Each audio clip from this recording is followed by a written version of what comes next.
The morning light cut through the Serbian sky like broken glass.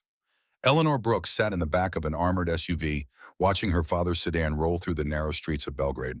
The motorcade moved with the practiced precision of diplomatic routine. 3 vehicles in formation, security protocols observed to the letter. She was 21 years old, still young enough to believe that power and position could shield you from the world's ugliest truths. Her father, Ambassador Richard Brooks, rode 2 car lengths ahead. Through the tinted bulletproof glass, Ellie could see the back of his silver hair, the familiar slope of his shoulders as he reviewed documents in his lap. He had been doing this for 30 years, representing American interests in places where interests had teeth and drew blood. The radio crackled, her father's voice, warm and steady as always. "Ellie, you listening?" She pressed the button on her headset. "I'm here, Dad. Remember what I taught you, language is power. But the real skill is listening to what people don't say." She smiled despite the early hour, despite the stone weight of the flak jacket pressing against her ribs. "I remember. Good girl. See you at the embassy in 20 minutes. Coffee's on me." Those were the last words her father ever spoke to her. The explosion came without warning, no countdown, no moment of recognition. 1 second the world was moving forward in orderly lines. The next it was fire and physics and the terrible mathematics of C4 plastic explosive. The sedan containing Ambassador Richard Brooks erupted into a ball of orange flame. The shockwave hit Ellie's vehicle like the fist of an angry god. Glass became diamonds in the air. Metal screamed as it twisted. The driver fought the wheel as the SUV fishtailed, tires shrieking against cobblestone. Time collapsed into slow-motion horror. Ellie watched her father's vehicle burn, watched black smoke pour into the morning sky, watched pieces of what had been a car, had been a life, scatter across the diplomatic district like confetti at a funeral. Her security detail was already moving. Hands grabbed her. Voices shouted commands in English and Serbian. Someone was screaming. It took her several seconds to realize the sound was coming from her own throat. They dragged her from the vehicle, pulled her away from the burning wreckage, away from the smell of cordite and melting rubber and things human beings were never meant to burn. But before they got her around the corner, before the smoke obscured everything, Ellie looked up. There was a man on a rooftop 3 buildings down.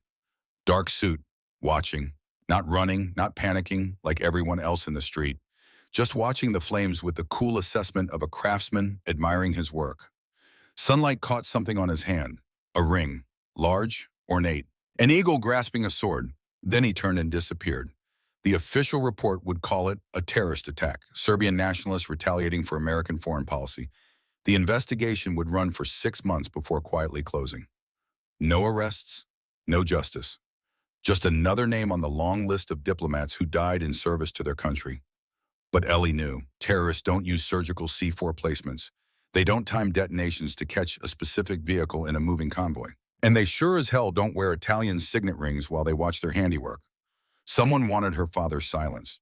Someone with resources, with precision, with connections that reach from the Balkans into the machinery of American power.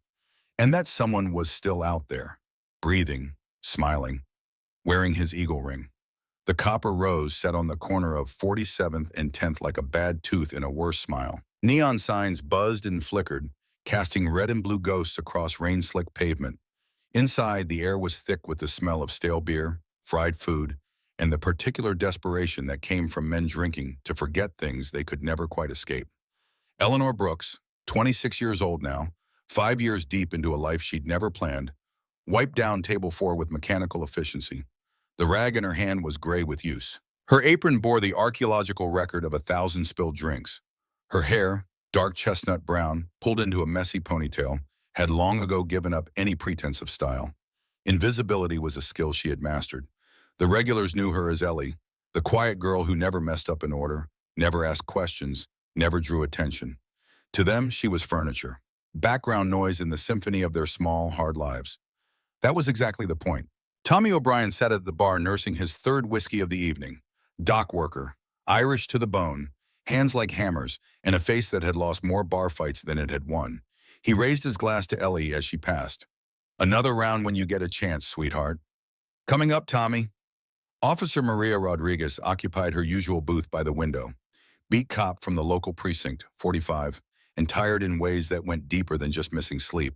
She drank coffee like it was medicine and complained about paperwork like it was original sin. Ellie, this coffee tastes like punishment. It's from this morning's pot. I'll make fresh. In the corner, old Joe sat alone with a beer that had gone warm an hour ago. Vietnam vet, rarely spoke. When he did, it was usually to ghosts only he could see. Ellie always made sure his glass stayed full and his corner stayed quiet. This was her world now, the Copper Rose, Hell's Kitchen. A studio apartment in Astoria, Queens, that cost more than it was worth and still left her 2 weeks behind on rent. A life lived in careful anonymity, in studied ordinariness. But in the closet of that studio apartment, behind winter coats she never wore, there was a go bag, $50,000 in cash, 3 fake passports, a 9mm Beretta with 2 spare magazines, a burner phone with exactly 5 numbers programmed into it. And every night before she went to sleep, Ellie checked the news from Europe, checked for names she recognized, checked for patterns in the noise, looking for the man with the eagle ring. Rick Donovan, the manager of the Copper Rose, emerged from the back office like a heart attack looking for a place to happen. 52 years old, 70 pounds overweight, greasy in ways that went beyond just his hair. He snapped his fingers at Ellie. Bennett, table 7 needs wiping. And look alive, we got VIP booking coming in, private party in the back booth. Ellie paused mid-step. VIP booking at the Copper Rose usually meant drug dealers who'd had a good week and wanted to flash their cash. Low-level criminals playing dress-up in a dive bar. But something about Rick's tone was different. There was nervousness there, real fear hiding behind bluster. When? She asked. 20 minutes. They want the whole back section cleared. And they specifically said to keep one server. That's you. Everyone else goes home early. Who are they? Rick's face went gray. The kind of people you don't ask questions about. Just pour their drinks, keep your mouth shut, and pray they tip. He disappeared back into his office. Ellie felt the old instincts kick in. The training her father's security detail had drilled into her during those long embassy years. Assess the situation, count the exits, identify potential threats. There were 3 ways out of the Copper Rose. Front door onto 47th Street, back door into the alley. Kitchen emergency exit that led to a fire escape. She marked them all in her mind. Whatever was coming, it was bigger than the usual Tuesday night crowd. The regulars sensed it too. Tommy O'Brien downed his whiskey faster than usual. Officer Rodriguez checked her watch and suddenly remembered she had an early shift. Old Joe just stared at his beer with the 1,000-yard gaze of a man who'd learned long ago when to make himself scarce. Within 15 minutes, the bar was empty. Just Ellie and Rick and the dying neon and the weight of something inevitable rolling toward them like thunder. At exactly 9 p.m., the front door of the Copper Rose opened. 4 men walked in. They moved with a precision that made the hair on Ellie's neck stand up. Not the swagger of street thugs or the nervous energy of small-time criminals. This was something else, something colder. They moved like soldiers, like predators, like men who understood violence as a language and spoke it fluently. 3 of them fanned out, scanning the room with professional efficiency, checking corners, marking exits, hands hovering near jacket bulges that could only be weapons. The 4th man walked straight to the back booth. Dante Moretti was 6'2" and built like a question. God asked about what happened when you combined Italian genes with American ruthlessness. Dark hair swept back from a face that belonged on Roman coins. Hazel eyes that missed nothing. A scar cut through his left eyebrow, silver against tan skin. The kind of mark that came from a knife fight in your youth and stayed with you as a reminder. He wore a charcoal suit that cost more than Ellie made in 6 months. It fit him perfectly. Probably custom tailored. Probably by someone who understood that clothes on a man like this weren't fashion, they were armor. Ellie recognized him immediately. 6 months ago, his face had been everywhere. The racketeering trial, federal prosecutors trying to take down the Moretti crime family, 18 witnesses, 11 of them in protective custody, 3 months of testimony. And at the end of it all, Dante Moretti walked out of that courthouse a free man. The newspapers called him the untouchable Don. Standing in the Copper Rose, watching his guards clear the room, Ellie believed it. One of the guards, a thick-necked man with a face like a clenched fist, pointed at Ellie. You out, now. She started toward the door. Leave her. Dante's voice was quiet, but it carried the weight of absolute authority, the kind of voice that didn't need to shout because it had never been disobeyed. The guard hesitated. Boss, we need privacy. Oh, someone needs to bring the drinks. She stays. Dante slid into the back booth without looking at Ellie. To him, she was furniture, a tool, irrelevant to whatever business was about to unfold. He had no idea he'd just made a mistake that would change everything. The guards finished clearing the bar. Tommy O'Brien practically ran for the door. Officer Rodriguez was already gone. Rick disappeared into his office and closed the door, making it clear he wanted no part of whatever was about to happen. Ellie retreated to the far end of the bar, her heart hammering against her ribs. Every instinct she had was screaming at her to run, to walk out the back door and keep walking, get on a bus to anywhere, change her name again, disappear into the great American nothing. But rent was 2 weeks overdue, and running would draw attention. The kind of attention she'd spent 5 years avoiding. So she stayed and waited. 10 minutes later, the second group arrived. They were different from Dante's crew. Where the Italians moved with controlled precision, these men moved with the casual brutality of winter. They wore expensive cologne that couldn't quite mask the smell of cigarette smoke and old violence. Their suits were designer but worn with the comfort of men who'd been rich long enough not to care about labels. Russian. The Brava had arrived. Leading them was a man who looked like he'd been carved from Siberian ice and taught to walk upright. Alexei Volkov, 42 years old, blonde hair going silver at the temples, blue eyes the color of a frozen lake, hands that had strangled men and broken bones and done things that kept federal prosecutors awake at night. The newspapers had nicknamed him the Alligator after 3 of his rivals turned up in the Florida Everglades, their bodies torn apart by reptiles. The official story was accident, bad luck, wrong place, wrong time. Ellie had read enough about Volkov to know there was no such thing as bad luck in his orbit, just cause and effect, action and consequence. He sat down across from Dante. For a moment, the two men simply looked at each other, apex predators sizing up the competition, calculating angles, measuring threat. Then Volkov smiled. It was the smile of a shark that had just smelled blood in the water. Between them sat a third man, smaller, nervous, sweating through a cheap gray suit despite the air conditioning. Bobby Russo, Dante's translator. Ellie could see his hands shaking as he pulled out a notepad. The atmosphere in the Copper Rose had shifted. What had been a dive bar was now something else. A negotiating table, a battlefield without bullets. Yet, Dante raised his hand without looking in Ellie's direction. The gesture was casual, absolute. Bottle of Macallan, 18-year, 4 glasses. Ellie moved on autopilot. The Copper Rose kept exactly 1 bottle of good scotch, locked in the safe behind the bar for the rare occasions when someone with money stumbled in. She retrieved it with shaking hands, poured 4 crystal tumblers, and arranged them on a tray. Then she walked toward the booth where the future was being negotiated in languages she'd spent 5 years pretending not to understand. As she approached, the conversation stopped. 4 sets of eyes tracked her movement. Dante's guards tensed, hands inside jackets. Volkov's men mirrored them, a choreography of potential violence. Ellie kept her eyes down, set the glasses on the table with practiced efficiency. Her hands didn't shake, couldn't shake. The daughter of Ambassador Richard Brooks had been trained better than that. Poise under pressure, grace under fire. Even when your father's murderer sat across a table drinking 18-year-old scotch. She turned to leave. Dante began speaking. I'm offering you access to Port Newark. 20% tax on every container you ship through. My people handle customs, security, logistics. You focus on supply. Clean, simple, profitable. Bobby Russo translated into Russian, but Ellie, pouring a glass of water at the bar with her back turned, heard the discrepancy immediately. Bobby's Russian was textbook, grammatically correct but stilted. He was speaking Moscow street slang to men from St. Petersburg. Missing nuances. Flattening inflection. Amateur hour. Volkov laughed. It was an ugly sound, wet and mean. He turned to his lieutenant, a thin man with a scar running from ear to jaw, and spoke in rapid Russian. The words cut through the smoky air like razor wire. Tell the American dog he's dreaming. We'll sign his papers tonight. Then we'll cut his throat in the parking lot and take his ports for free. Ellie's blood turned to ice water. Volkov turned back to Bobby, speaking slower now, enunciating carefully. Tell him we accept his generous offer. 20% is fair. We are honored to do business with him. Bobby Russo, relief flooding his sweating face, turned to Dante. Boss, he says he's honored. He accepts the 20%, says you're a generous man and he's happy to work with you. Dante's shoulders relaxed slightly. He reached into his jacket and pulled out a gold fountain pen. From his other pocket, a folded document. Contract.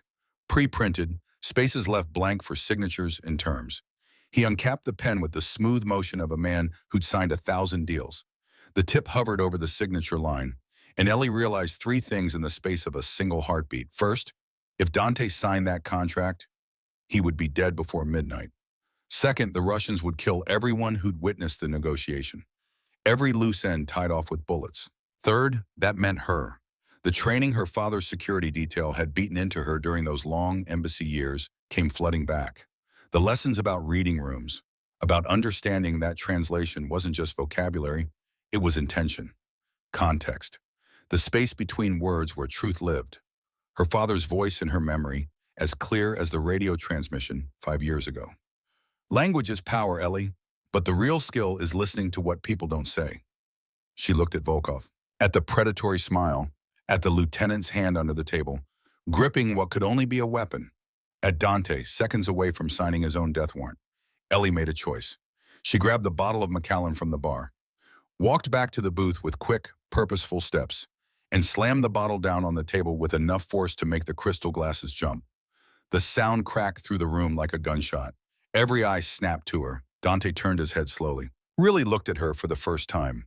Saw not a waitress, not furniture, but an obstacle. A disruption in the carefully orchestrated machinery of his world. His eyes were the color of winter honey. Cold, calculating. "Excuse me?"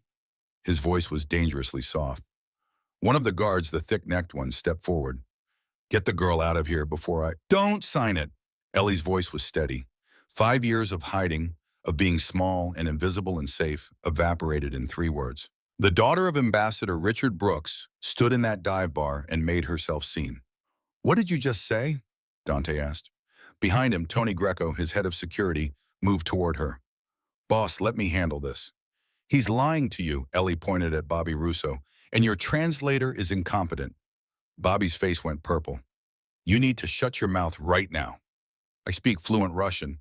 I was top of my class at—" "The Russian didn't say he was honored." Ellie cut him off, her eyes locked on Dante. "He said, tell the American dog he's dreaming. He told his man that once you sign those papers, they're going to slit your throat in the parking lot and take your ports." Absolute silence. Dante didn't move, didn't look at Volkov, didn't look at Bobby, just stared at Ellie with the intensity of a man trying to solve an equation that suddenly had too many variables. "You speak Russian." It wasn't a question. "I speak 5 languages." Ellie's heart was trying to beat its way out of her chest, but her voice held steady. "And the word for honor doesn't sound anything like the word for dog." Volkov barked something in Russian, his face darkening. "What is she saying?"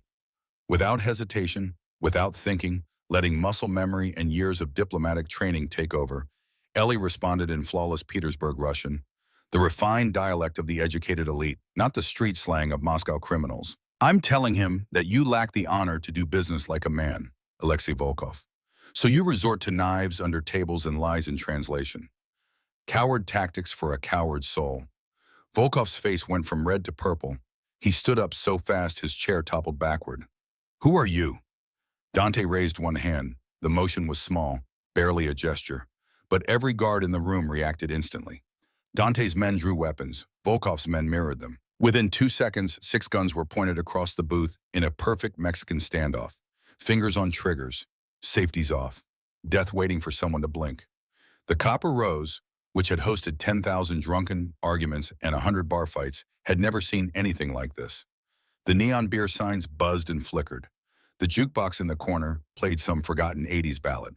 And in the center of it all, 2 criminal empires balanced on the knife edge of violence. Dante never looked at the guns. His eyes stayed on Ellie. Then he turned to Bobby Russo. "Is she telling the truth?" Bobby was hyperventilating. His notepad had fallen to the floor. Sweat ran down his temples in rivers. "Boss, they were speaking so fast. The dialect is really heavy. I thought I caught—" "Get out." "Boss, please, I can explain." "Get out, run, and if I ever see you again, I won't be this generous." Bobby Russo didn't need to be told twice. He scrambled out of the booth, nearly tripping over his own feet, and bolted for the door like salvation was on the other side. The guards stayed locked in their standoff. Nobody moved. Nobody breathed. Dante turned back to Ellie. "Sit down. I have tables to clean." It was a stupid thing to say, but fear and adrenaline were doing strange things to her brain. Dante pulled a Glock from his shoulder holster with the casual efficiency of a man who'd drawn weapons 1,000 times. He set it on the table next to the contract, next to the gold pen, next to the bottle of Macallan. I said, sit down, you're my translator now. Ellie looked at the gun, at Dante, at the Russians across the table, at the sick other weapons still pointed and ready. She slid into the booth where Bobby Russo had been sitting 30 seconds ago. The negotiation began again. For the next 40 minutes, Ellie translated, back and forth, Russian to English, English to Russian, filtering out the insults, smoothing the rough edges, finding the diplomatic language that allowed two predators to circle each other without drawing blood. Volkov wanted 30% in access to the Queen's warehouses. Dante countered with 25% in the Bronx Depot. They settled on 27%, split territories, and a monthly review of terms.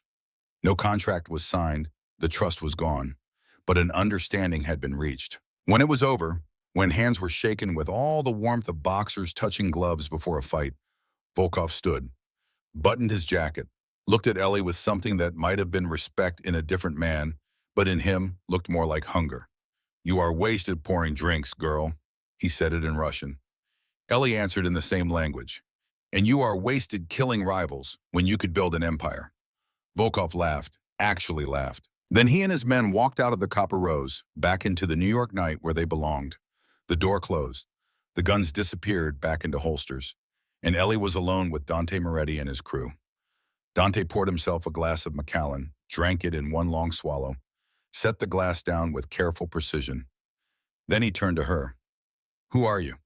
Just a waitress.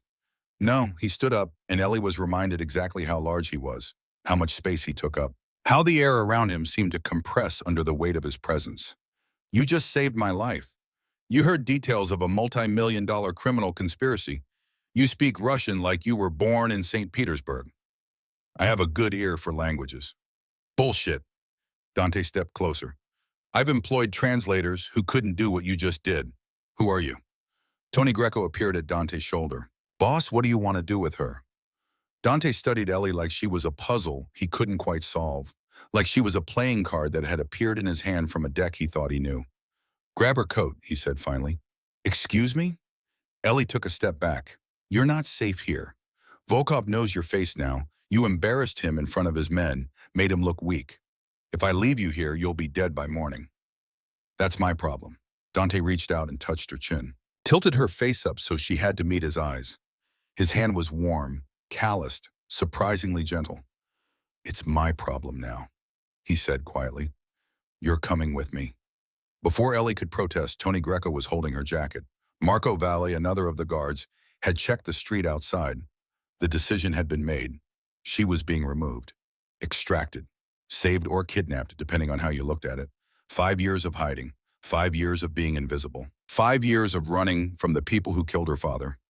All of it undone in 40 minutes because she couldn't watch a man walk into a trap without saying something. Because despite everything, despite the fear and the hiding and the dive bars and the fake names, Eleanor Brooks was still her father's daughter. And her father had taught her that language was power. But the real skill was knowing when to speak. The armored Escalade smelled like leather and gun oil and expensive cologne. Ellie sat in the back seat, wedged between Dante and the window, her cheap jacket clutched to her chest like armor. Outside, the city lights blurred past, Manhattan giving way to the expressway giving way to Long Island. Miles disappearing under wheels while Ellie's mind raced through possibilities. They were taking her somewhere. A safe house, Dante had said, until he figured out what to do with her. What did that mean? Did the Moretti family disappear problems the way the Bratva did? She'd heard the stories. Everyone had. Bodies in the East River, unmarked graves in the Pine Barrens. People who asked too many questions or saw too much suddenly deciding to relocate to other cities, other lives, or simply ceasing to exist at all. Where are we going? Her voice sounded small in the confined space. Dante didn't look up from his phone. He was typing rapidly, probably coordinating with people about the mess she'd just created. Somewhere safe until I figure out what to do with you. I can't just disappear. I have responsibilities. A life.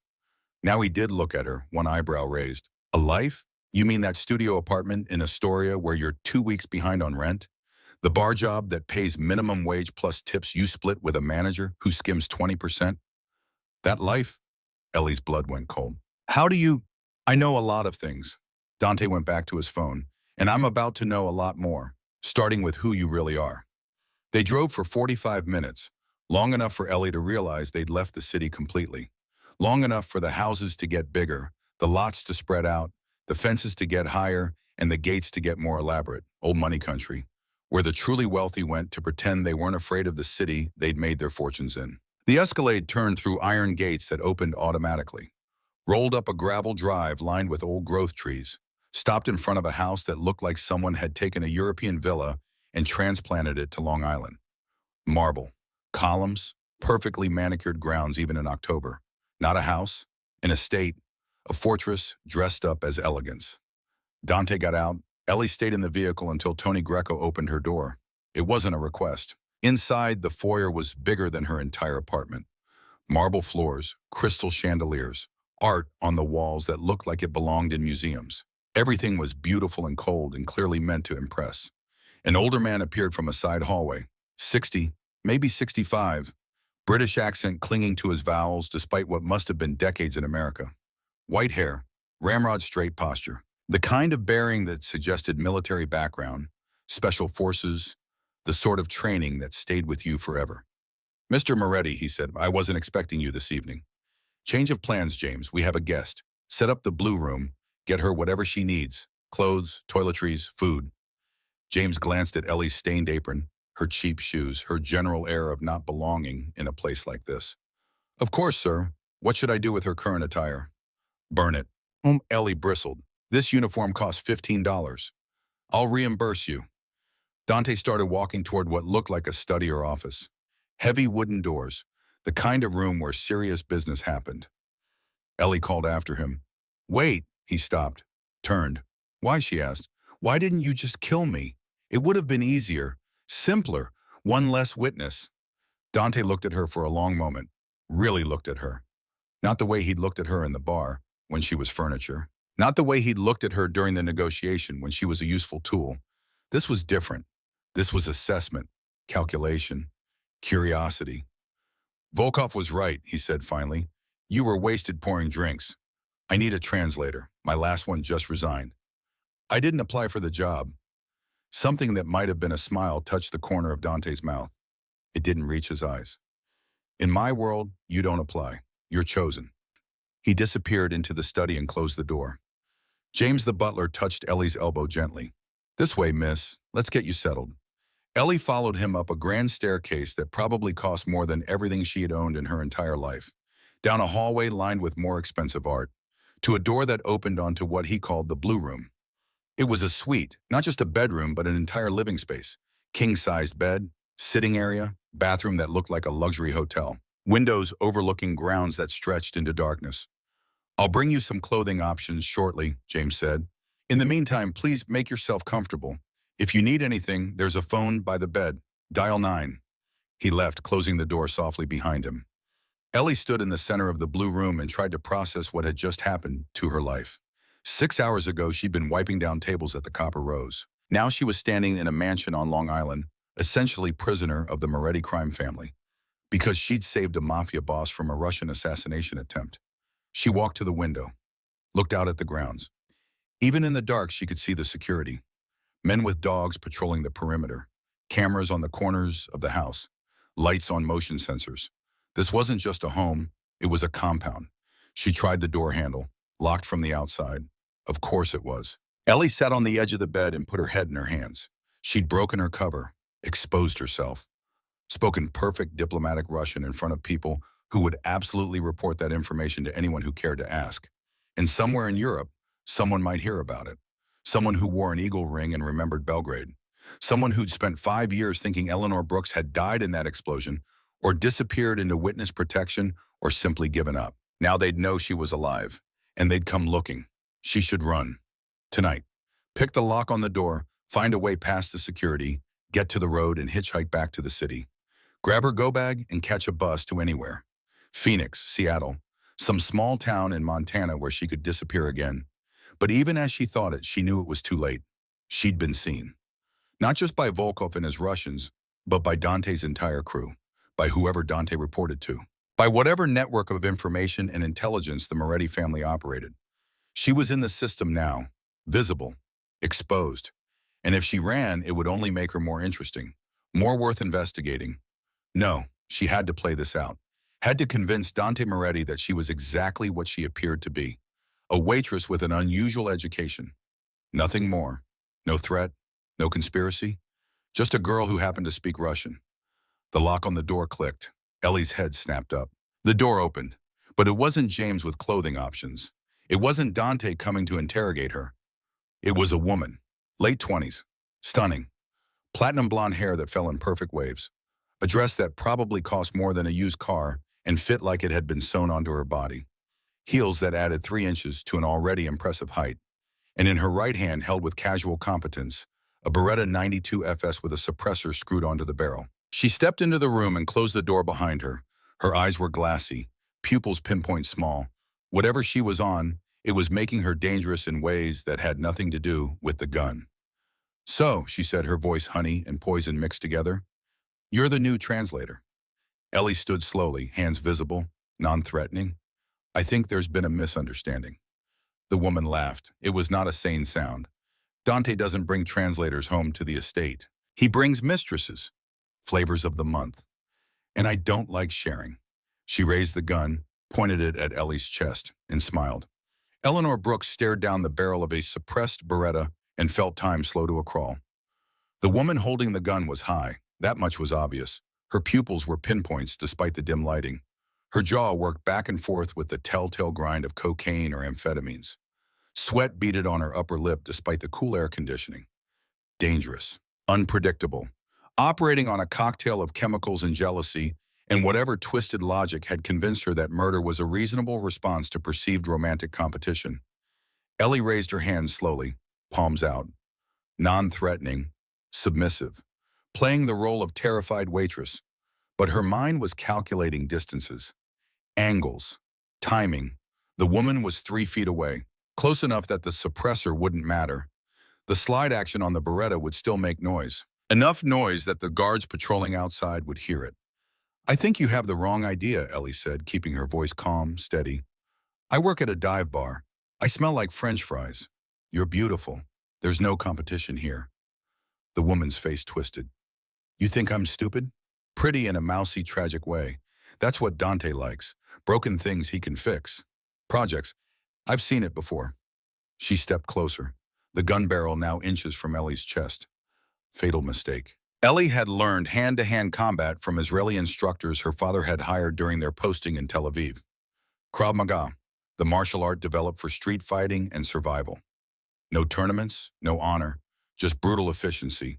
Rule 1, Mama, never let an armed opponent close the distance. But the woman was high and rage made people stupid, and now she was close enough that the gun became a liability instead of an advantage. "Say goodbye, Mouse," the woman whispered. Ellie moved. Her left hand shot up and batted the gun barrel to the side, away from her body. Simultaneously, her right hand clamped onto the woman's wrist and twisted violently downward, using the attacker's own grip against her. The sickening crack of carpal bones snapping echoed in the blue room. The woman screamed, the gun clattered to the floor. But Ellie wasn't done. Couldn't be done. In a fight, you commit completely or you die halfway. She swept the woman's legs out from under her with a low kick that any street fighter would recognize. The woman went down hard, her head missing the corner of the marble nightstand by inches.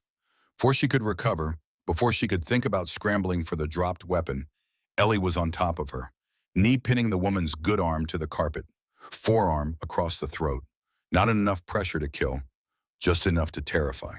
The woman thrashed, gasping, eyes wide with the sudden realization that she'd brought a gun to a knife fight and still somehow ended up on the losing end. The door exploded inward. Dante stood in the doorway, a Glock 19 in a two-handed grip, eyes scanning for threats with the muscle memory of a man who'd cleared rooms before. Behind him, Tony Greco held a shotgun. James Barrett, the butler, appeared with a compact pistol that suggested his British military background had been considerably more intense than serving tea. They took in the scene, the dropped Beretta, the woman pinned to the floor, the waitress holding her down with the cold competence of a trained operative. Dante lowered his weapon slowly. "Jessica," he said. His voice was flat, empty of emotion in a way that was somehow more frightening than anger would have been. The woman, Jessica, started sobbing. "Dante, please. She attacked me. I came to talk and she went crazy." "She came in with a gun," Ellie said, not moving from her position. "Suppressed Beretta. It's under the bed." Tony moved to check, pulled the weapon out, examined it, nodded confirmation to Dante. Loaded, round in the chamber. Dante holstered his own weapon, straightened his jacket, looked at Jessica with the kind of disappointed assessment usually reserved for failed business ventures. How did you get past security? I still have the gate code from when we were took. I just wanted to talk to you, to explain. But then I saw her and I just thought, get her out of here, Dante said to Tony. Put her on a plane, Miami, Atlanta, somewhere that's not New York. If she ever comes back to this state, if I ever hear her name again, she disappears. Permanently. Make sure she understands. Dante, no, please, I love you. Tony grabbed Jessica's uninjured arm and hauled her to her feet. She was still sobbing, mascara running down her face, the high crashing into reality with sledgehammer force. Marco appeared to help. Between them, they dragged Jessica out of the room. Her protest faded down the hallway. A door slammed, then silence. James discreetly withdrew, closing the door behind him. Dante and Ellie were alone. She stood up slowly, tightened the belt on the silk robe James had provided earlier. Her hands wanted to shake, but she wouldn't let them. Couldn't show weakness now. Dante walked to the bed, sat on the edge, looked at her with eyes that missed absolutely nothing. You disarmed her. She was high, made it easier. Luck is a coin toss, Dante said quietly. Disarming an armed assailant, controlling them without lethal force, maintaining situational awareness while under direct threat. That's not luck. That's training. Expensive training. Ellie said nothing. So let's try this again. Dante leaned back on his hands, the picture of casual threat. Who are you, Eleanor Brooks? The use of her full name made her stomach drop. He'd already started digging. My father was protective. He made me take self-defense classes when I was young. Dante actually laughed, short, dry, humorless. I employ former Tier 1 operators, Navy SEALs, Army Rangers, men who've killed people in more countries than you've probably visited, and most of them couldn't have taken Jessica down that cleanly. He stood, walked toward her, invaded her personal space in a way that made her aware of exactly how much larger he was. You move like a ghost. You speak Russian like you were educated in St. Petersburg. You handle threats like you've been in life or death situations before. So I'm going to ask you one more time, and I want the truth. His hand came up, touched her chin, tilted her face up so she had to meet his eyes. Are you FBI, CIA, some kind of federal plant sent to get close to me? Ellie held his gaze. Let him see the truth there. I'm not working for anyone. I'm running from everyone. Silence stretched between them. Dante searched her face, looking for the leitmotif, the crack, the tell that would expose deception. He must have found something convincing, because he stepped back, gave her space to breathe. Okay, he said finally. Okay, tomorrow we have work. French delegation wants to discuss moving product through my shipping routes. Can't do it wearing a bathrobe. He walked to the door, paused with his hand on the handle. Get some sleep. And Ellie, next time someone tries to kill you under my roof, just yell. Saves time. Then he was gone. Ellie stood in the blue room, adrenaline finally crashing, and allowed herself exactly 30 seconds of shaking. Of fear and recognition, and the terrible knowledge that she'd just exposed capabilities she'd spent 5 years hiding. Then she locked the fear away, went to the bathroom, splashed cold water on her face. In the mirror, she looked like her old self, the girl who'd lived in embassy compounds, who'd learned 5 languages by the time she was 20, who'd been groomed for diplomatic service in her father's footsteps. That girl was supposed to be dead, buried under 5 years of dive bars and fake names and studied mediocrity. But she was still there, under the surface, waiting. And now Dante Moretti was looking for her. In his study 3 floors below, Dante poured himself 3 fingers of bourbon and picked up his encrypted phone. Hit speed dial. Tony Greco answered on the first ring. Boss, I need a full background check on Eleanor Brooks. Everything. Birth records, school transcripts, family history, employment, social media, parking tickets. I want to know what she ate for breakfast 10 years ago. A pause. Boss, she did save your life tonight, which is exactly why I need to know who she is. Nobody has skills like that from a self-defense class at the YMCA. Find out where she got the training. How deep you want me to go. All the way down. And Tony, be discreet. If she is some kind of plant, I don't want to spook her before we know who sent her. Understood. Give me 48 hours. Dante hung up, swirled the bourbon in his glass, stared at the photo on his desk, himself at 22, fresh out of Columbia Business School, standing between his father Lorenzo and his godfather Frank Castellano. Both men were smiling. Lorenzo had his hand on Dante's shoulder, proud, fierce. Frank stood on the other side, that easy charm he was famous for radiating like warmth. That photo was 8 years old. Lorenzo was dead now. Cancer had taken him piece by piece over 18 months until there was nothing left but morphine and memories. Frank remained, the consigliere, the advisor, the man who'd helped Dante navigate the transition from legitimate businessman to the reality of what the Moretti family actually was. And now Dante had a waitress who spoke 5 languages and fought like a professional and had eyes that looked like they'd seen things that left scars. He didn't believe in coincidences, not in his world. Morning came too early. Ellie woke to sunlight streaming through windows she'd forgotten to cover.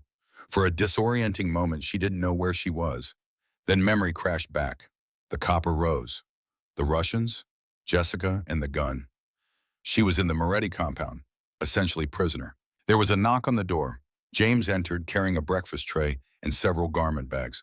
"Good morning, Miss Brooks. Mr. Moretti thought you might appreciate some wardrobe options for today's meeting."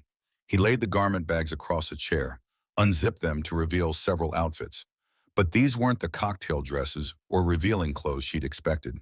These were professional, tailored pantsuits, conservative blouses, low heels that could be walked in or run in depending on circumstances. Clothes for a diplomat, not a mistress. "I expected something more," Ellie gestured vaguely. James allowed himself a small smile. Mr. Moretti was quite specific. He said, and I quote, "Dress her like a diplomat, not an escort." These were his exact words. Something in Ellie's chest loosened slightly. Whoever Dante Moretti was, whatever he did, he was treating her with a certain kind of respect, seeing her as more than just decoration. That was something, she showered, dressed in a charcoal pantsuit that fit perfectly, despite James having no measurements. Either he was exceptional at estimation, or Dante had resources that could procure tailored clothing overnight. Both were probably true. When she came downstairs, Dante was waiting by an armored Escalade, phone pressed to his ear. He wore a navy suit that probably cost 5 figures. Diamond cufflinks caught the morning sun. He saw her, ended his call without saying goodbye. For a moment, he just looked at her, that same assessing gaze from last night. But something had shifted in it. Less suspicion, more curiosity. "Better," he said. "Now you look like someone who belongs at my table." In the vehicle heading back toward Manhattan, Dante briefed her. "We're meeting Santiago Reyes, Sinaloa cartel representative. They want to use my shipping routes to move cocaine up from Mexico. Meetings at Le Cirque, private room, high-end because Santiago thinks that matters." "What do you want from them?" Ellie asked. 35% of gross profit. They'll start at 15. We'll settle somewhere in the middle." "You speak Spanish?" "Enough to order food and insult someone's mother. Not enough for a complex negotiation." "That's where you come in." He pulled out an iPad, showed her dossiers, photos, background information. Santiago Reyes, 45, third-generation cartel. Educated at UCLA, but chose the family business over legitimate enterprise. Known for calculated violence and business acumen. Preferred negotiation over bloodshed, but had no problem with bloodshed when negotiation failed. "He'll have a translator too," Dante said. "But Santiago's guy will be loyal to Santiago. I need someone in that room who's loyal to me." Ellie looked at him. "I'm not loyal to you. I barely know you. But you saved my life last night.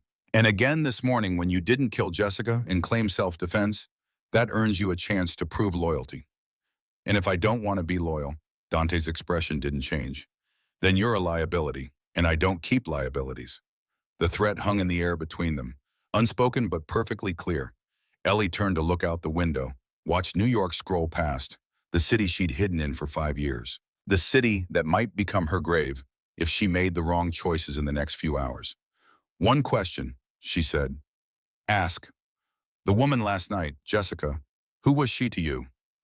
"No one who matters anymore." "That's not an answer." Dante was quiet for a long moment, then someone who thought love meant possession, who couldn't understand that what we had was business, not forever. "Business?" "Her family runs nightclubs in Miami. We had an arrangement. She provided legitimate income streams for money laundering. I provided protection. We slept together. It was mutually beneficial until she decided it was supposed to be something more. And when you told her it wasn't, she started using cocaine, pills, whatever made the reality easier to handle. Last night was the inevitable conclusion. Ellie processed this, tried to reconcile the cold pragmatism with the man who'd ordered her dressed like a diplomat instead of a trophy. You're a complicated person, Dante Moretti. He almost smiled. You have no idea. Le Cirque occupied prime real estate in Midtown, the kind of restaurant where reservations required 6 months' notice and the sommelier's wine list read like a doctoral thesis. The private dining room in the back was elegant, understated, the kind of luxury that didn't need to announce itself. Santiago Reyes was already there when they arrived. He was shorter than his photos suggested, 5'8", maybe 160, but he carried himself with the confidence of a much larger man. Expensive suit, Rolex that could have purchased a house, cologne that probably cost more per ounce than decent scotch. 3 men flanked him, bodyguards trying to look like businessmen and failing. Their suits fit wrong over shoulder holsters. Their eyes scanned constantly, cataloging threats. Santiago stood when Dante entered, extended his hand. Senor Moretti, a pleasure. They shook. Performed the ritual dance of men sizing each other up while pretending civility. Santiago's eyes slid to Ellie. His expression flickered. Curiosity, assessment, a hint of dismissal. You bring a woman to discuss business? Dante pulled out a chair, gestured for Ellie to sit. She's not a woman, she's my voice. You'll show her the same respect you show me. Santiago's eyebrow raised, but he sat. Ellie leaned forward slightly. Spoke in flawless Castilian Spanish with just enough Mexican slang mixed in to show she understood the difference between classroom learning and street knowledge. Senor Reyes, Mr. Moretti wants you to understand that in the United States, intelligent women are considered assets, not decorations. He hopes this won't be a problem. Santiago blinked. Then he laughed. Genuine amusement. Tiene fuego. Me gusta. She has fire. I like it. The waiter brought menus, wine list. Began the elaborate performance of fine dining. Over the next hour, Ellie translated, back and forth. English to Spanish, Spanish to English. Dante wanted 35%. Santiago offered 20%. They argued, postured, tested each other's limits. Under the table, Dante's hand found Ellie's knee. Rested there. Not sexual. Grounding. A point of contact that said, we're in this together. She found herself translating not just words, but intent. Smoothing Santiago's rougher statements into diplomatic language. Making Dante's demands sound like reasonable business propositions instead of ultimatums. By the time dessert arrived, they were close to agreement. 28%. Territory divisions, monthly reviews of the arrangement. Santiago seemed pleased. Dante seemed satisfied. They ordered dessert wine, Chateau d'Yquem, because Santiago insisted on celebrating with the best. The sommelier poured 4 glasses with the reverence usually reserved for religious ceremonies. Santiago raised his glass. To new partnerships and mutual prosperity. Ellie was reaching for her glass when she heard it. Santiago had turned slightly to his left, speaking to his most trusted lieutenant. A man named Hector. Scarred face, dead eyes, the look of someone who'd killed enough people to stop counting. Santiago spoke in a dialect Ellie recognized immediately. Sinaloa mountain slang, the language of the rural cartels. Specific, regional. Not something you learned in universities. The poison axe in 10 minutes. Make sure the car is ready to dump the bodies. Ellie's hand froze. She looked at the wine glass, looked at Dante raising his to his lips, looked at Santiago's smile, and understood. This wasn't a celebration. It was an execution. Dante, her voice cut through the conversation. Sharp, urgent. Don't drink. Dante paused. The glass hovered an inch from his mouth. His eyes found hers. Why? He was still smiling at Santiago, playing the part, but his body had tensed. The wine, it's poisoned. He just told Hector they're dumping our bodies in 10 minutes. The table went silent. Santiago's smile faltered, just for a second, but Ellie saw it. Senor Moretti, is something wrong? Santiago asked in English. Dante set his glass down very carefully, very slowly. Then he moved. His hand shot across the table, grabbed the steak knife from Santiago's place setting, and drove it straight through Santiago's hand, pinning it to the mahogany table. Santiago's scream filled the private dining room. The door burst open. Tony Greco and Marco Valle entered with weapons drawn. They'd been waiting just outside, ready for exactly this kind of situation. Santiago's bodyguards reached for their guns. Don't! Tony's voice was calm, professional, the voice of a man who'd done this before and would do it again. His Glock was pointed at Hector's head. Hands on the table. Now, sir. They complied, slowly, hate radiating from their eyes but survival instinct winning out. Dante stood, straightened his jacket, looked down at Santiago, who was whimpering, clutching his impaled hand. You tried to poison me in my own city. No, it's a misunderstanding. The girl is lying. Dante picked up Santiago's wine glass, walked around the table to Hector. Drink it. Hector's face went gray. Senor Moretti, please. Drink it. The command in Dante's voice left no room for argument. Hector took the glass with shaking hands.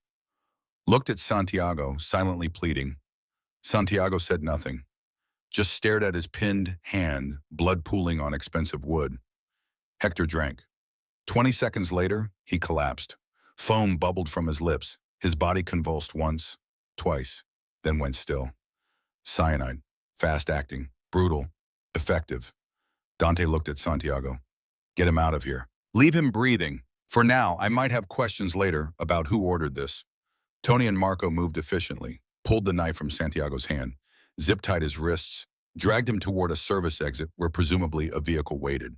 The other bodyguards they left on their knees, hands on heads, contemplating the life choices that had led them to this moment. Dante turned to Ellie. She was standing by the wall, pale but composed, her training holding her together even as adrenaline screamed through her system.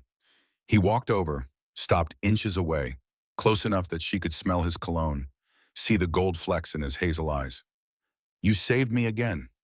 Just doing my job. Your job is translating, not toxicology, not threat assessment. His hand came up, cupped her face. Who are you? Before Ellie could answer, before she could deflect or lie or maintain the fiction, Dante kissed her. It wasn't gentle, wasn't asking permission. It was adrenaline and survival and the raw acknowledgement of two people who just walked away from death. Ellie hesitated for exactly half a second. Then she kissed him back. Her hands fisted in his jacket. His arms went around her waist, pulling her against him. For a moment, the violence and the poisoned wine and the dead man on the floor all faded into background noise. There was just heat, connection, the electric charge of two people recognizing something in each other they hadn't expected to find. Dante broke the kiss, rested his forehead against hers, breathing hard. We need to leave now. This just became very complicated. Where are we going? My estate, somewhere I can think. Somewhere I can figure out what the hell just happened and why everyone suddenly wants me dead. In the Escalade heading back to Long Island, Dante made phone calls, gave orders. Set pieces moving on a chessboard Ellie couldn't fully see. When he finally hung up, he looked at her. Tony's running your background. Should have preliminary information by tonight. Ellie's stomach dropped.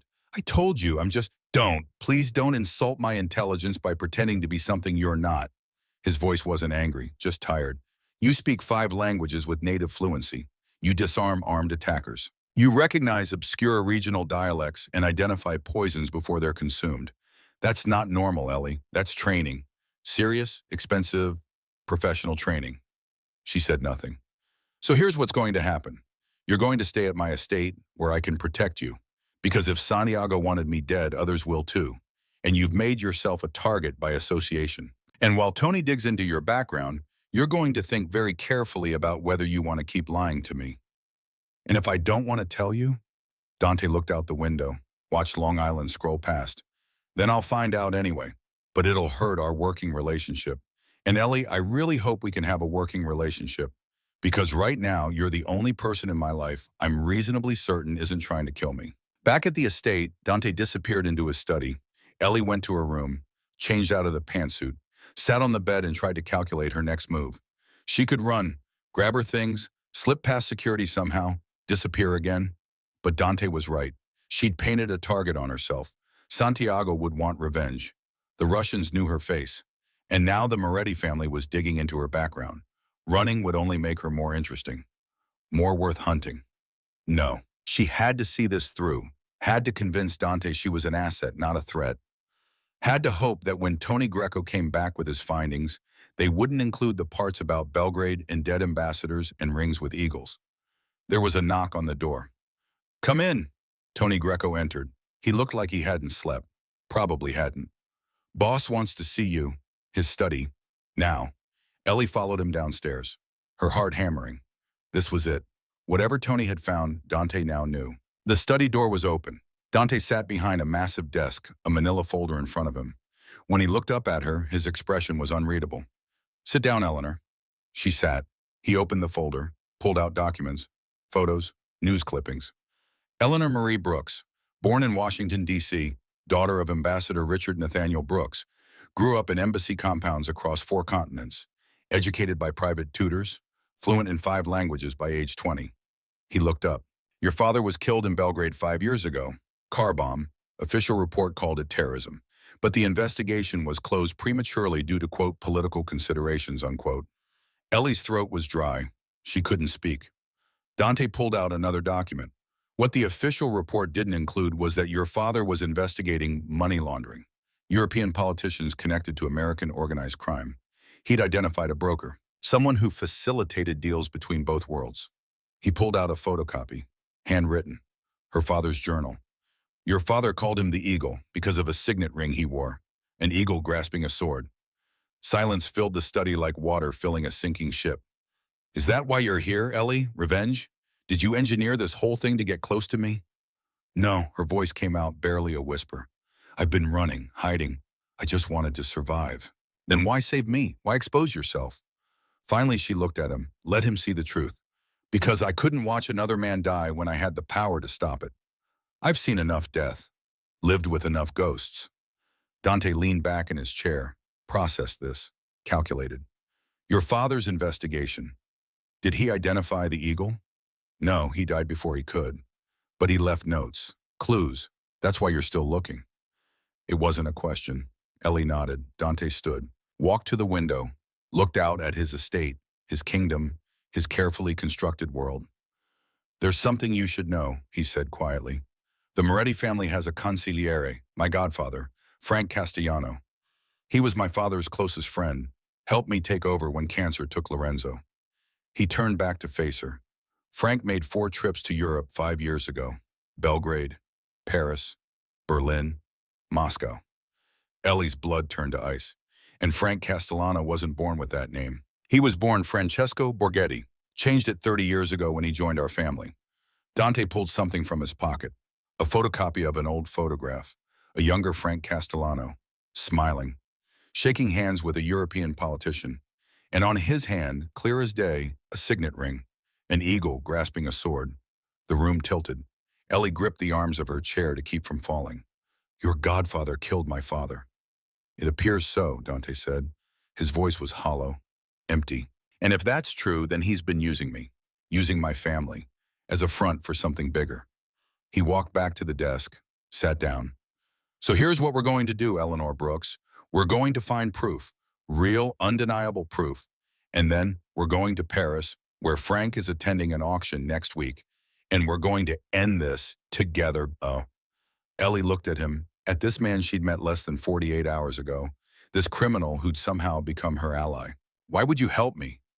Dante's smile was cold, dangerous, absolutely certain. "Because he tried to have me killed, twice. Santiago didn't act alone, neither did the Russians. Someone sent them. Someone who wants me out of the way so they can take over what my father built." He stood, offered his hand. "My enemy's enemy is my friend. And right now, Ellie, I think we have the same enemy." She looked at his hand, at the choice being offered. Then she took it and sealed both their fates. The private Gulf Stream climbed through thin clouds at 38,000 feet. Below, the Atlantic Ocean stretched like hammered steel, endless and indifferent to the small dramas of humans crossing its expanse. Eleanor Brooks sat in a leather captain's chair, tablet in her lap, reviewing dossiers on the men who would be at the Chateau de Malmaison auction. European politicians with expensive tastes and flexible morals. Arms dealers who'd grown rich selling death to anyone with money. Oligarchs who'd survived the fall of the Soviet Union by being more ruthless than their competitors. And somewhere among them, Frank Castellano, the Eagle, the man who'd killed her father. Across the cabin, Dante Moretti sat in silence. He'd been quiet since they left New York, lost in thoughts about betrayal and godfather figures who turned out to be something else entirely. His hands kept moving to his phone, then stopping, wanting to call Frank, to hear his voice, to find some evidence that Tony's investigation was wrong. But the evidence wasn't wrong. Bank transfers, travel records, meetings with Serbian war criminals in the months before Belgrade, Payments to Alexei Volkov and Santiago Reyes routed through shell corporations Frank controlled. The man who'd bounced Dante on his knee as a child, who taught him to tie a tie and fire a gun and navigate the complicated politics of organized crime. That man had been systematically trying to kill him for months, setting him up, weakening his position, waiting for the right moment to step in as the grieving advisor who could hold the family together after tragic loss. It was brilliant, really. Sociopathic, but brilliant. The intercom crackled, the pilot's voice tense in a way that made Ellie's combat instincts fire. "Mr. Moretti, we have a situation. Charles de Gaulle Air Traffic Control just flagged our tail number. They're saying Interpol wants us to land for inspection. They have agents waiting at the gate." Dante's head snapped up. "What?" "They claim it's routine. Random security check. But boss, this isn't random. They don't flag private jets like this unless someone made a call." Ellie was already moving, years of her father's security briefings flooding back, the protocols for when diplomatic personnel were targeted. "It's not Interpol," she said, walking to the cockpit door. "Real Interpol doesn't make shows at airports. They operate quietly, coordinate with local authorities, execute warrants with minimal publicity." "Then who?" Dante asked. "Someone who wants us separated, vulnerable, probably the same someone who sent the Russians and the Mexicans." She looked at Dante. "This is exactly how they got my father. Routine security inspection. Separated him from his detail, planted the bomb during the search." Dante stood, walked to the rear of the cabin, opened an equipment locker. Inside were 2 parachute rigs. "Please tell me you know how to jump," Ellie said. "Learned in the Army, before I went into the family business." He pulled out the first rig, started checking the straps. "You?" "My father's security detail made me do basic airborne training, just in case." She paused. "But Dante, this is insane. We're at cruising altitude. It's freezing outside. We could die." "We'll definitely die if we land in Paris and walk into whatever trap Frank has waiting." He handed her a rig. "So we jump, land somewhere in rural France, find a way to the chateau that doesn't involve airports or manifests or anything Frank can track." He keyed the intercom. "How long until we're over land?" 12 minutes, boss. But if you're thinking what I think you're thinking, you need to depressurize gradually or you'll pass out. Do it. Get us as low as you safely can. We'll jump over the countryside." The pilot's response was colorful and multilingual, but ultimately obedient. Dante helped Ellie into her rig, checking every strap with the muscle memory of military training. His hands were steady, professional. But when he looked at her, really looked at her, she saw fear there. Not for himself, for her. "Stay close when we exit," he said quietly. "I'll deploy first. You follow. Keep your body rigid until the chute opens, then steer for open ground. Avoid trees, water, structures." I remember the training. Remembering and doing are different things. His hands lingered on her shoulders. "Ellie, if this goes wrong, it won't. But if it does, I need you to know something, what I said back at the estate, about you being the only person I trust. I meant it." The cabin pressure started dropping. The temperature plummeted. Ellie's ears popped painfully. Dante moved to the emergency exit, put his hand on the lever. "On 3, he said. The door opened. Wind screamed into the cabin like the voice of an angry god. The temperature dropped 40 degrees in seconds. Ellie's eyes watered from the cold and the speed and the terrible reality of what they were about to do. Below, she could see fields, dark patches that might be forests, scattered lights from villages. Somewhere down there was solid ground traveling at terminal velocity toward their faces. Dante grabbed her hand. "Trust me," he shouted over the wind. Then they jumped. Free fall was nothing like training. Training had been controlled, supervised, with instructors watching and safety protocols and the knowledge that if something went wrong, there were backups. This was chaos. Wind tearing at her clothes, cold burning her lungs, the ground rushing up with mathematical certainty. Ellie fought panic, kept her body straight, counted seconds the way her instructors had taught her. 1,000, 2,000, 3,000. Dante deployed his chute, the sudden jerk as physics took over. He rose above her, silhouetted against stars. 4,000, 5,000. Ellie pulled her ripcord. The parachute deployed with a bone-jarring snap. Straps dug into her shoulders and thighs hard enough to bruise. But she was floating now, not falling. The ground still approaching, but at a speed that might be survivable. She looked for Dante. Found him 50 yards to her left, steering toward what looked like an open field.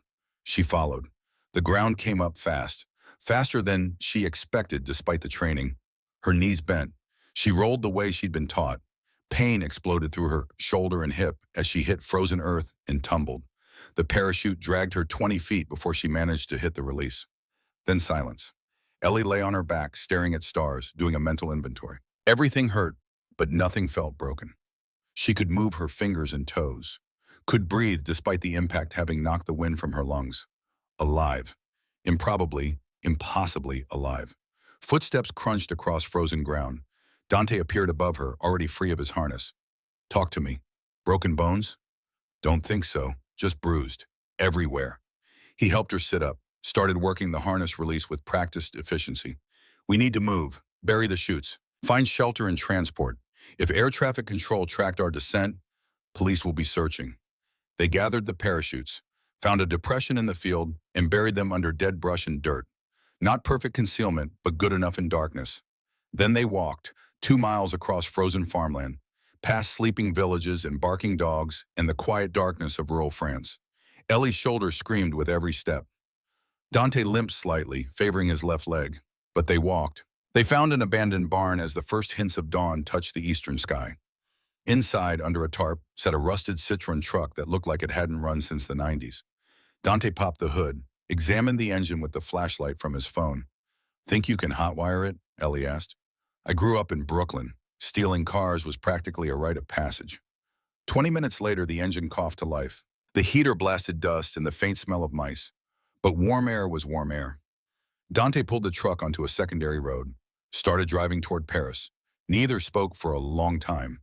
The adrenaline was fading, leaving exhaustion and pain and the weight of what they'd just survived.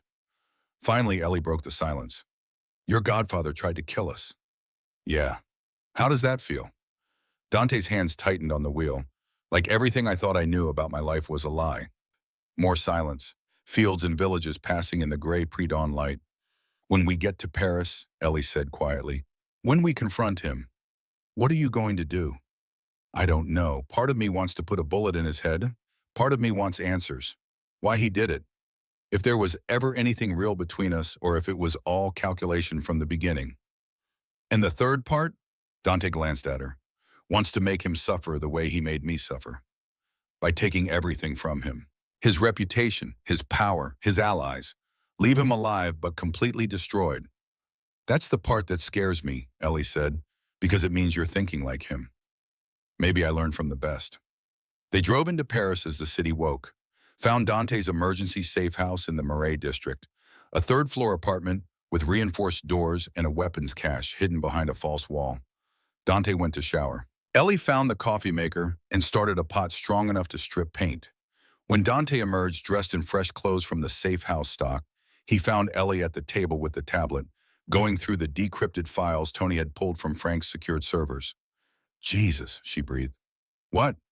Frank's network is bigger than we thought. He's not just connecting American crime families to European politicians. He's running a full-scale intelligence operation, selling secrets, brokering arms deals.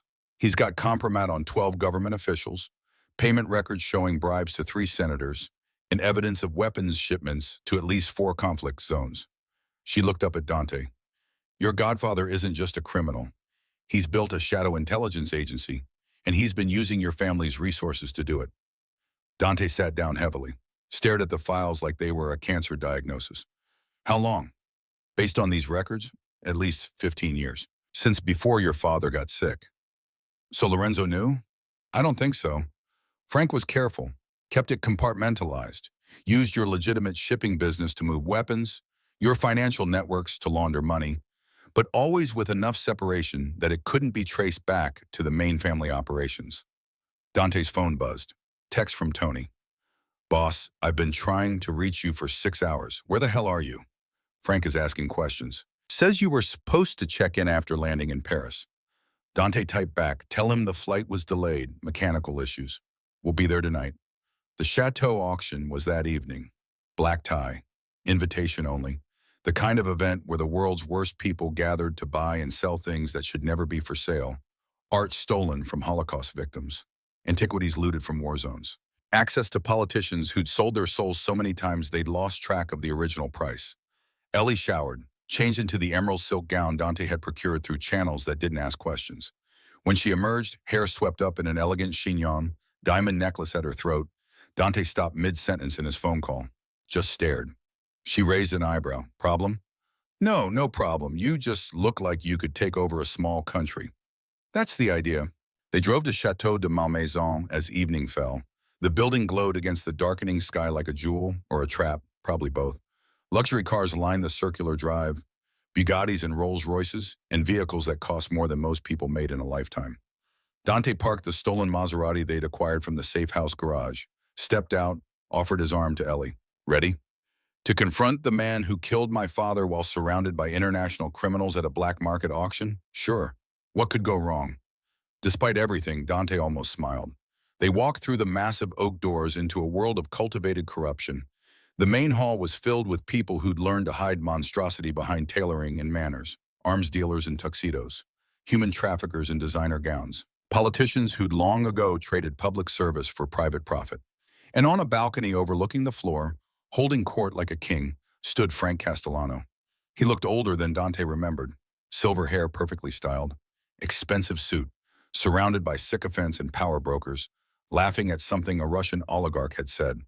On his right hand, clearly visible even from a distance, the signet ring glinted under chandelier light, an eagle grasping a sword. Ellie felt rage crystallize in her chest, cold and sharp and absolutely certain.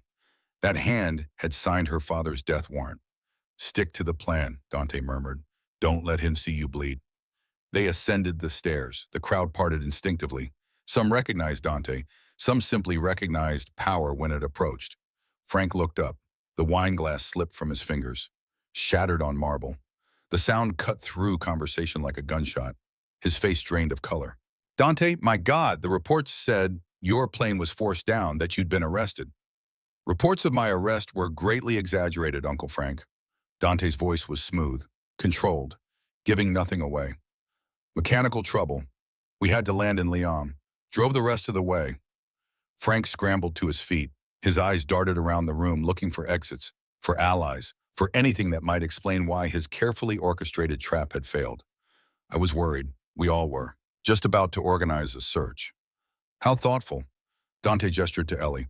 I don't think you've met my associate, Eleanor Brooks. She's been helping me with some translation work. Frank's eyes narrowed as he looked at Ellie. For a moment, something flickered in his expression. Recognition? Suspicion? Then it was gone, replaced by practiced charm. Miss Brooks, a pleasure. He started to extend his hand. Ellie didn't take it. Instead, she turned to the Russian oligarch seated at Frank's table. Dmitry Petrov, old money from the fall of the Soviet Union, currently under sanctions from 6 countries. She spoke in rapid, perfect Russian. Mr. Petrov, did Frank mention he promised the Newark shipping routes to 3 different buyers, including your competitors? Petrov's expression darkened. He looked at Frank. Is this true? She's lying, Frank said quickly. She's nobody, trying to cause trouble. Ellie didn't pause. She turned to the French Minister of Interior, seated beside Petrov. Switched to flawless Parisian French. Monsieur Beaumont, I believe you should know that Frank has been recording your meetings. He calls it insurance. The recordings detail your involvement in the Belgrade bombing 5 years ago. The minister stood so fast, his chair toppled. What did she say? To the German arms dealer at the end of the table, Ellie spoke perfect High German. Herr Richter, Frank sold your weapons shipments to both sides of 3 different conflicts. You've been funding your own competition. Richter's face turned purple. Frank raised his hands, panic cracking through his composure. This is insane. She's making things up. Guards, remove them. 4 security men moved forward. Dante pulled the tablet from his jacket, tossed it onto the table. It slid across the polished wood and stopped in front of Petrov. Every word she said is true. It's all there, every deal, every betrayal, every recording. Frank's been playing all of you against each other for years. Frank stared at the tablet, at the faces of the men he'd manipulated, at the walls closing in. You don't understand, he said, his voice breaking. I did this for the family, to modernize, to expand. We needed political connections, international reach. You did it for yourself, Dante said quietly. You killed Eleanor's father because he was investigating your network. You tried to kill me because I was in your way. You broke every code we have.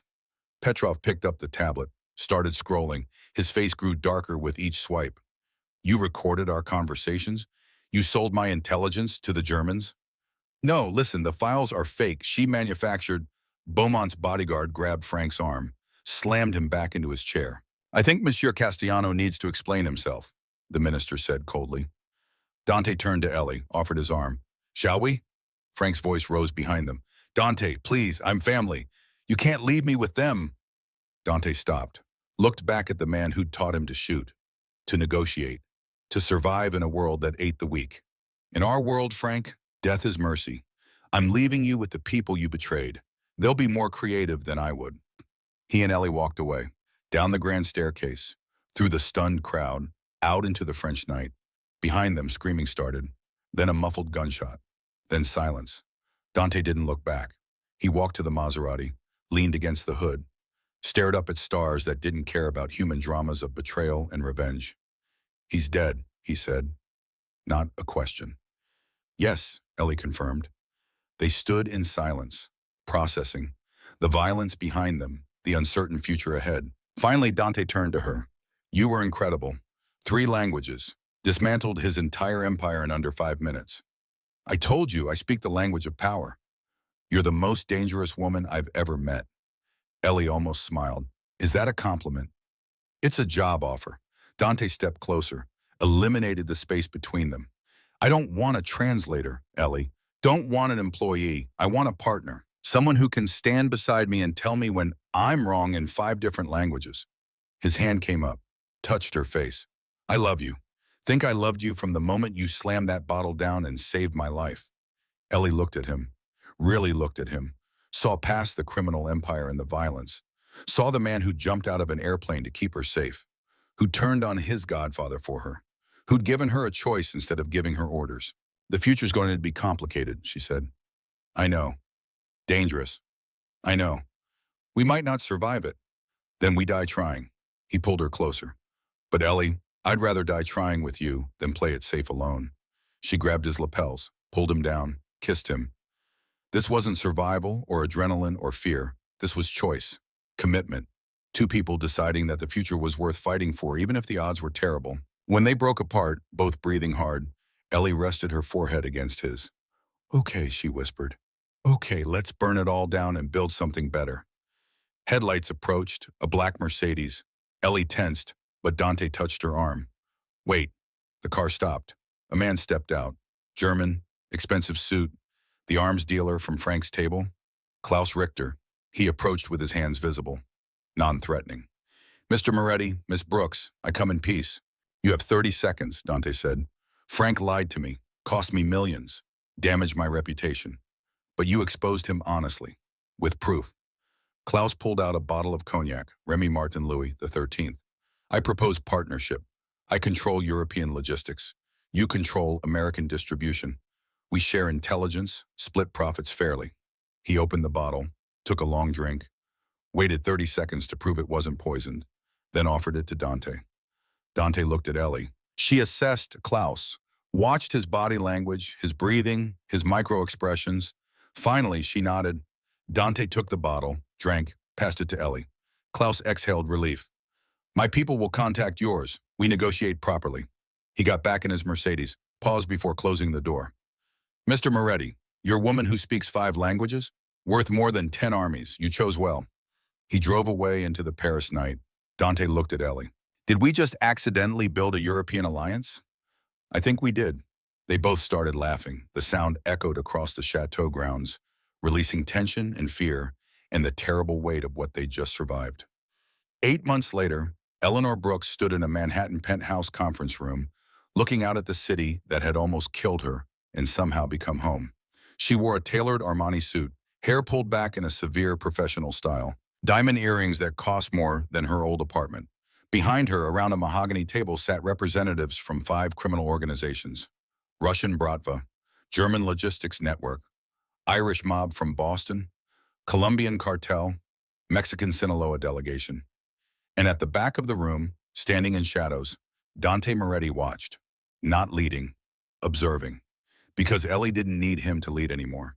She turned from the window, addressed the room, switching languages as easily as breathing. "Gentlemen, we're here to establish new territorial agreements. The old ways of constant warfare benefit no one. Russian, we propose cooperation framework, respectful boundaries. Spanish, shared resources where it makes sense. German, and severe consequences for those who break the peace. She walked to the table, placed her hands on the polished wood. My father believed in fighting corruption through official channels. It got him killed. So I'm going to try something different. I'm going to make this world less violent from the inside by making it smarter, more profitable without bloodshed. One by one, they signed agreements, multi-language contracts that represented not peace exactly, but the absence of war, which in their world was the closest thing to victory. When it was done, when the last signature was placed, Ellie walked to where Dante stood. "How did I do?" she asked quietly. "You terrified them in the best possible way." "Good, fear and respect. That's the foundation." Tony Greco appeared at Dante's shoulder, whispered something Ellie couldn't hear. Dante smiled, shook his head. "Tony asked if I'm sure about giving you this much authority. And you said?" "That I'm not giving you anything. You took it. I'm just smart enough not to get in your way."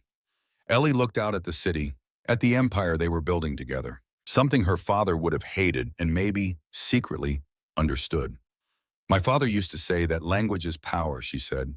"That translation is the key to understanding different worlds." She turned back to Dante. "He was right.